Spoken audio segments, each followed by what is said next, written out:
Welcome to An Honorable Profession, a podcast giving America hope since 2018. I'm Ryan Coonerty. Along with Debbie Cox Bolton of the New Deal, I'm lucky enough to be your co-host.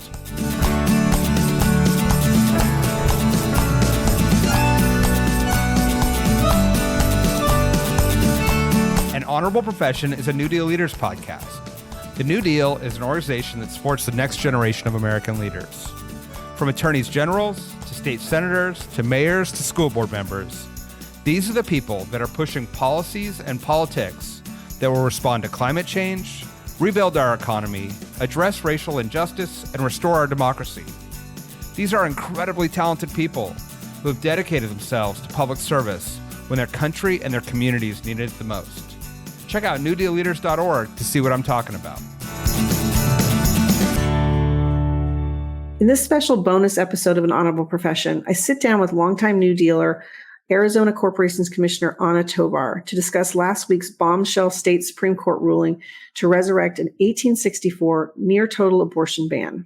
As former mayor and state legislator and a current statewide office holder, Commissioner Tovar gives us an on-the-ground report of the ruling and the fallout in Arizona, including the decision by an extreme Republican-led state legislature to block the repeal of this draconian law. We also discuss recent polling conducted by New Deal that shows a strong majority of Arizonans say that government should protect reproductive rights, and by a large margin believe that Democrats, more than Republicans, are working to protect freedoms that are important to them. We talk about what all this will mean for Arizona's upcoming primary and general election, including a potential ballot measure to enshrine abortion rights into state law, and the fate of 2 Supreme Court justices who will be on the ballot. Be sure to stay to the end to hear Commissioner's great advice about how you can help, whether you're in Arizona or not.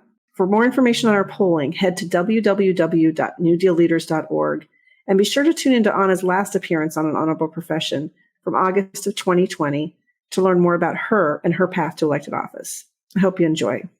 All right, Anna Tovar, welcome to a very special edition of An Honorable Profession.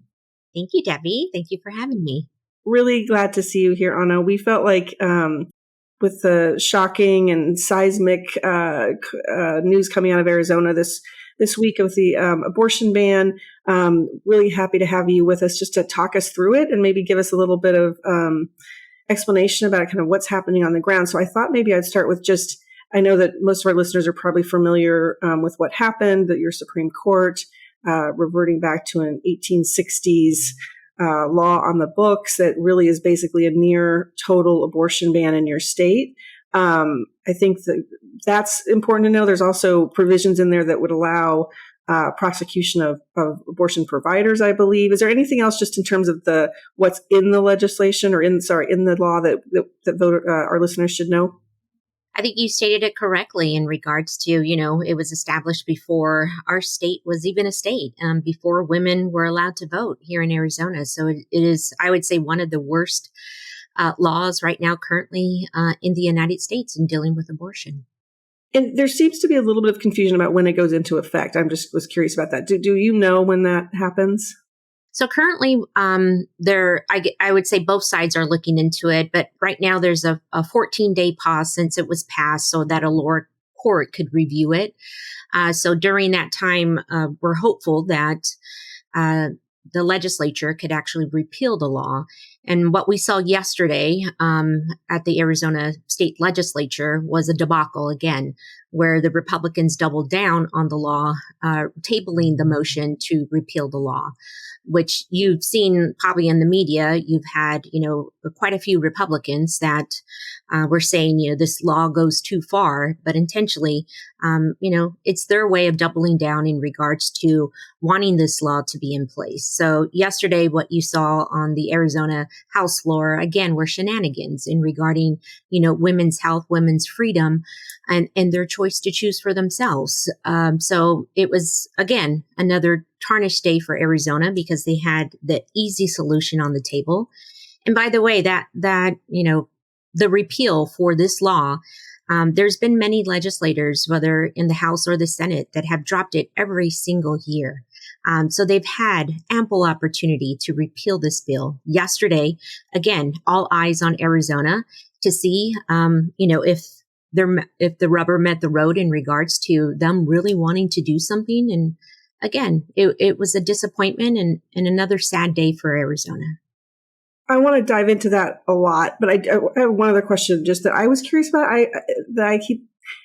It seemed like it was a surprise decision, maybe just from being outside Arizona. Was this, I mean, so were people watching this in Arizona? Were people surprised at what they did, or were they surprised that it happened at all, that it was even being debated? The court decision for me was not a surprise. I mean, when you look at our Arizona Supreme Court, our previous governor, Governor Doug Ducey, stacked the court, actually expanded the Supreme Court and added on, his preferred members. So when you look at the court's makeup, there's 5 out of the 7 are currently, of course, the last Republican governor appointed those 5. So for me, it definitely wasn't a shock. And I think for many in Arizona, it wasn't. This, I would say, has been a plan all along for Republicans in regards for this law to go into effect. It made national news. And of course, where Arizona finds itself at the, epicenter of this earthquake, politically, from state and also federally. I mean, you hear about now, the president, and, Donald Trump talking about this issue. You're hearing about, the vice president will be here tomorrow in Arizona, which we're very thankful for. She was able to touch base with our governor yesterday and a few mayors. And so, she'll be on the ground tomorrow and making sure that, we receive resources and people that absolutely want to help Arizona, come help us here. We do actually have a ballot on the measure, abortion ballot, where, voters in Arizona will get to decide once and for all a constitutional amendment to our state's constitution for their freedom. And I know, just like in other states that have happened across the nation, we're hopeful that it passes and that people are able to voice, their vote and to be heard. Yeah, absolutely. And I want to just underscore what you said about the legislature. I mean, so, I just find it heartbreaking, I guess is a good word, that you've got all these Republicans who've come out, most probably from a national perspective, Carrie Lake coming out and saying, oh, this has gone too far. This is crazy. Only 2 years ago, talking about how much she supported this idea. So it really does feel so duplicitous of this idea that, like, we're going to, say one thing and then absolutely do another. We're going to adjourn or go into recess in the legislature and not take it up when we absolutely could have and repealed it right there. Do you think voters are paying attention in Arizona? Do you think that they understand that kind of hypocrisy that's happening on the other side? I would say, those that follow politics most likely do, but I would say for the vast majority of Arizonans that, they struggle day in and day out to make ends meet. They're probably working 2 jobs. They're taking care of their families. And the last thing they want to do is watch the nightly news, to get depressed. So that's where I see our hard work, where we need to roll up our sleeves in Arizona, all the stakeholders, our nonprofits, in making sure that we're outreaching to the most, vulnerable communities that this will affect if they don't go out and vote. So I think we have our work cut out for us. There, we can't just rest on our laurels and figure that, oh, people will go out and vote for this because they know about it. Being in politics for about 20 years and running, campaign races, you never take anything for granted. I mean, it's just a role I find that you have to take very seriously, whether that's going door to door, whether that's, having neighborhood meetings in regards to educating, advocating, and letting people know, hey, share your story. Your story means a lot, not only to your family, but to your friends, your coworkers, and making sure that, they're actually, advocating as well, too, once they get empowered and ready to go. So, I mean, we definitely have a lot of work to do. What is great is that right now we have the momentum to go out and spread, the word of how much is going to be needed to put the number one, the measure on the ballot. Right now, there are many groups, including Planned Parenthood, that are doing an amazing job in regards to getting enough signatures to make it on the ballot. They have surpassed what is required. But again, when all eyes are on Arizona, we want to make sure that there's enough cushion in regards, because we know that, this will be challenged in court with signature validation. So we want to make sure all our I's are dotted and our T's are crossed in making sure that, this abortion measure gets on the November ballot. Yeah. I mean, it feels like there's really, to your point, an opportunity. I mean, the ballot measure, of course, as you kind of alluded to, a lot of states where people did not think that would happen, like Kentucky and Kansas and Virginia, people had their voices heard and were able to either beat back or promote, or to pass legislation to protect women's health and reproductive rights. So I think that that's really heartening. I mean, the thing that just fascinates me, Anna, is like Arizona, everyone thinks of Arizona as this battleground state. You all had a super interesting 2022 where you won a bunch of statewide races for governor, attorney general. I think the attorney general was the closest in the country. Our friend, New Deal leader, Adrian Fontes, Secretary of State. And we're in Arizona this week for which was a long planned event for our New Deal Forum Ideas Summit. And we have a poll coming out that the New Deal did today, which talks about how people feel about things like freedom. And in that poll, we asked people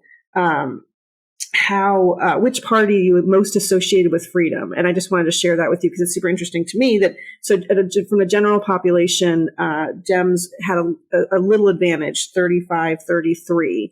But in Arizona, those numbers were 42 associated freedom with the Democrats and 27 with Republicans. And in the Latino Arizona population, it was 40-28. So that number really stood out to me. And it feels to me like that's kind of played out in the 2022 elections, where freedom was probably about a lot of things, but including democracy in Arizona, right? Because you've been kind of the epicenter of the big lie and on all of that. But when we look ahead at how much freedom is going to affect people's vote, again, off the charts, 85% of the general population nationally said it was going to be important, somewhat or a lot important. Arizona was 88%, and within Latinos in Arizona, it was 92%. So that feels like you do have this opportunity. And when it comes to choice specifically, we asked a question, and again, this was before we were in the field right before the decision, but we asked people, should government protect reproductive rights? And the general population across the country was 68%. Arizona, it was 62%. And within Latino and Hispanic populations in Arizona, it was 65%. So that to me just kind of adds up. First of all, does that sound right to you? You're in Arizona. Do those numbers sound right?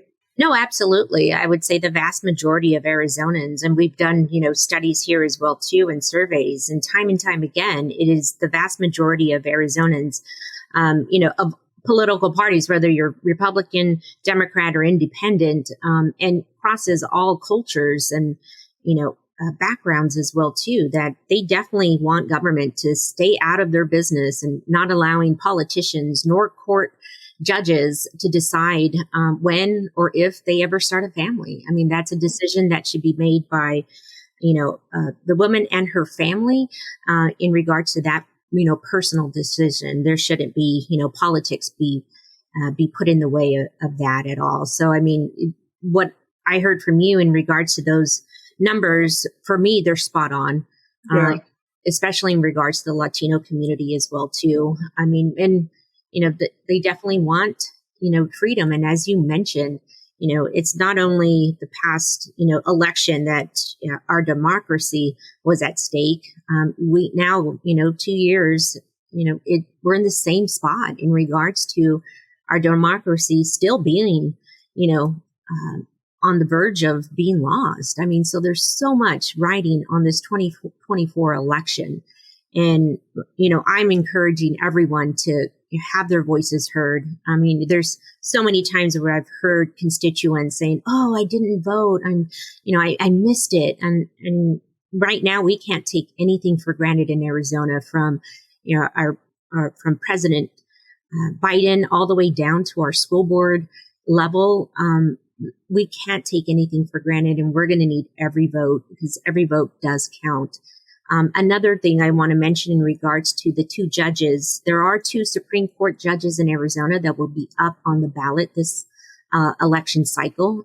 Those two, again, put this, 160-year-old ban on abortion in effect. So again, this is another opportunity for Arizonans to have their voices heard by removing two possible Supreme Court, judges. So we have our work cut out for us in Arizona, but I'm faithful and I'm hopeful that we can accomplish what we need to grab our democracy in our hands and also our freedom. Yeah, absolutely. I'm glad you brought up the judges. I was going to ask you about that because it's an interesting way you do it, right? They're up for retention, I think you call it, right? And if they are not retained, then the governor, of course, Democrat Katie Hobbs, would appoint two judges to the Supreme Court. So it's not a choice between people. It's either yes or no on those two, and then if they're booted, you get two new ones, which is a super interesting process. Yes, and it's been done before in Arizona. It's been about 25 years since we've removed a Supreme Court judge. So it's possible, and I think there is momentum on our side now. Of course, it takes us educating and advocating, empowering our voters, to be ready when they enter that, ballot box or when they're doing it at home at their leisure as well, too. So I'm very much optimistic. Yeah. And there's another thing that people I'm sure will have their eye on. You are, of course, a statewide office holder now, but you were in the legislature before and a mayor. But from the legislator, it's much closer than people might understand, right? You have is it a 1-vote majority in both houses right now? You're exactly correct. Yes. Could you flip these given, how much this is probably going to drive people out and concern people? Oh, absolutely. There are some amazing women that are up, that made the ballot to take on, in competitive districts where, right now, currently there, are Republicans holding that seat.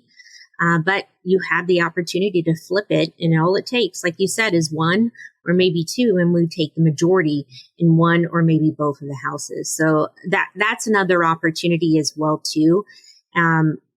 For voters in their districts, to support women, support those that want, to save democracy, that want to make sure that your freedom is in your own hands and not the hands of politicians or judges. And these are amazing women that are running. I mean, they're former school teachers. They're willing to, go and run. And it's not something that is easy, but I mean, they're making the choice of saying, hey, I want to make sure that I'm advocating for my community in my district. So, that brings just so much hope for me. And these are amazing women that are running. So I can't wait. I wish right now we can fast forward to November, and see, what happens. But again, there's a lot of work to do. And that's what we plan on doing right now, day in and day out until November 4th. Yeah. I mean, I know we're talking politics, and I was going to say, I think I want to get their name right. The Arizona Agenda. I saw, which is a local Arizona news source. Their headline yesterday was April 9th, the day that Arizona turned blue. I thought that was, kind of captured what seems like this opportunity. Of course, to your point, while there may be an opportunity for Democrats, because these, what's been going on for a long time, which is to try to pass these kinds of things, just kind of got blown out into the light for everybody to see, right? That, this is not new. This is something that the MAGA Republicans and some of the extremists in your legislature have been trying to do for a long time. But hopefully with shining a light on it, there'll be political consequences for that. But I guess I do have another kind of question just about kind of what's next. Because you had the Democrats win the governorship, the attorney general race. I mean, are there, of course, this is, when this goes into effect, this is going to immediately put women's lives at, harm's way. I mean, it's a draconian, terrible law. So what do you think happens kind of in the short run for people's understanding? Are there appeals? Are there things that the governor, the attorney general said she wouldn't prosecute? Like, what happens on the ground in terms of women's health, do you think?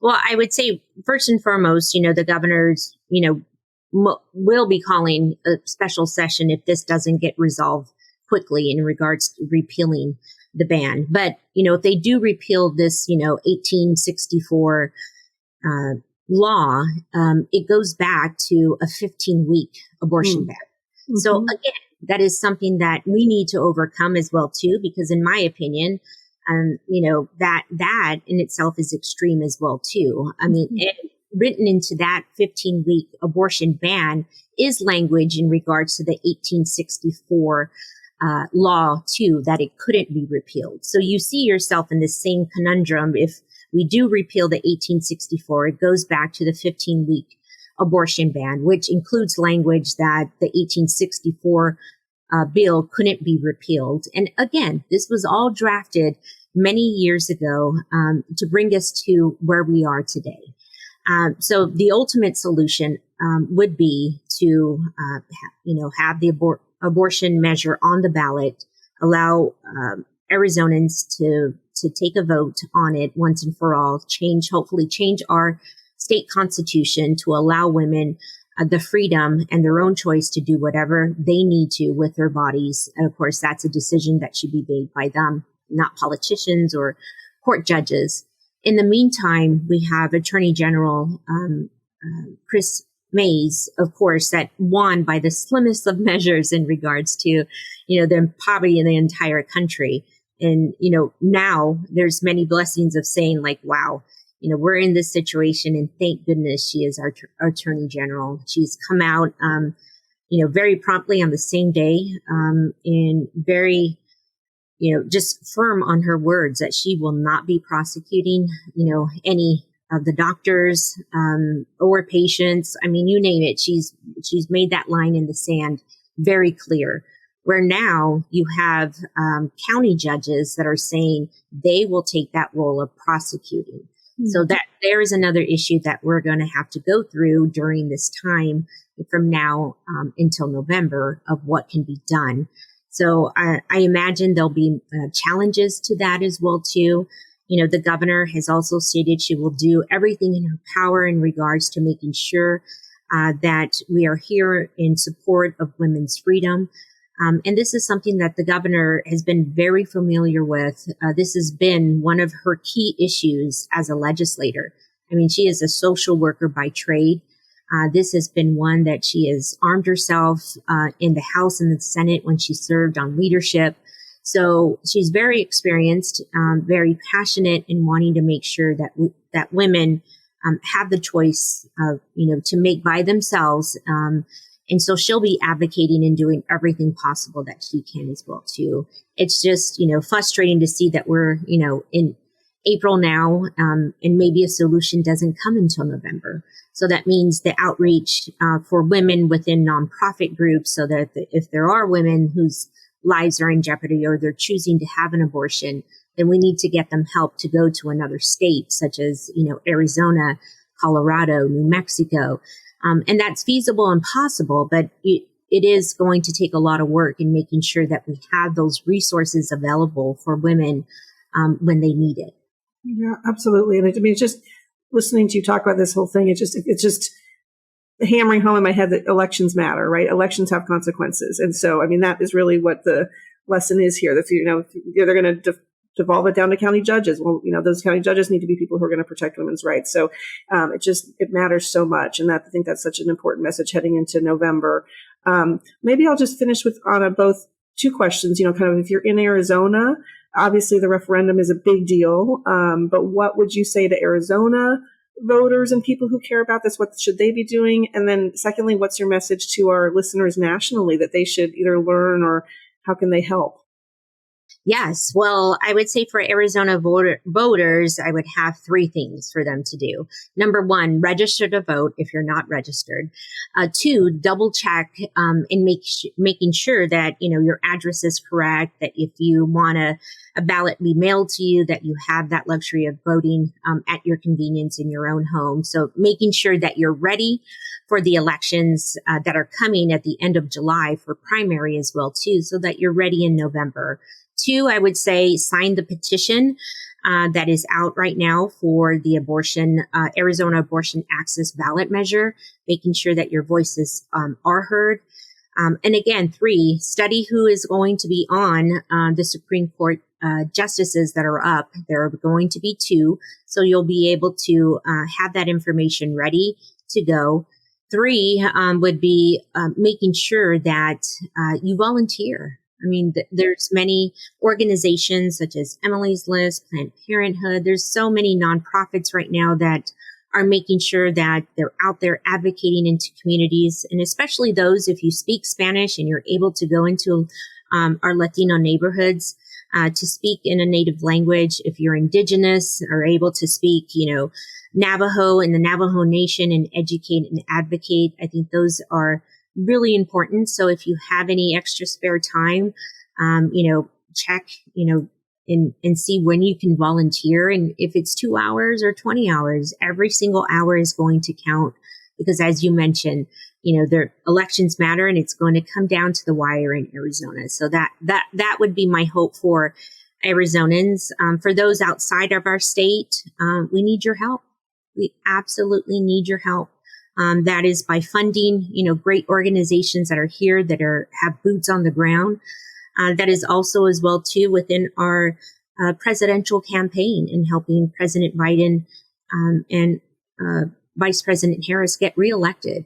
We know that it all starts at the top in making sure that there isn't a federal ban on abortion, because we know that if Trump were to get elected, he's changed his mind on abortion 13 times in the past, 5 years. So, we need to make sure that we hold and keep President Biden and Vice President Harris at the helm, because they're here that are going to represent us in 2024, and they're not going to be representing us in 1864. So that is absolutely critical that we start from the very top all the way down to the bottom. As you mentioned, we have, our prosecutors, at the county level, and we have school board issues, at the very local level, and our city councils as well too. So this is, I would say, a very important, critical race that is going to be coming to Arizona. We need all the help that we can get to make sure that Arizona stays purple and hopefully blue, and we turn blue. So, I also want to mention in regards to, we're up for a U.S. Senator as well too. I'm supporting Ruben Gallego. He has definitely been endorsed by Planned Parenthood in making sure that, he stays firm in representing all Arizonans, especially our freedom and our democracy. So, we have a lot of critical races that can determine our democracy here in Arizona and our freedoms as well too. But I'm optimistic because we have so many amazing candidates that could take us to that next level here in Arizona. Yeah. Well, thank you, Anna. Those are great suggestions on how people just not only in Arizona, but across the country can get involved. So you're a really fantastic spokesperson for this, and really appreciate you and for the consequences and what we all need to do in the wake of this ruling. So thanks for coming on and kind of explaining it to us. And we are going to do everything we can to make sure that we do not go backwards in November in Arizona and across the country. So really appreciate your time in this important time. Thanks so much. Thank you. Thank you. And we'll welcome you to Arizona in a few days. Love it. Thank you. An Honorable Profession is a New Deal Leaders podcast. Thanks to the team at New Deal for producing this episode. We encourage you to bring honor to public service, and because we keep things honorable, no tax dollars are used in the making of this podcast.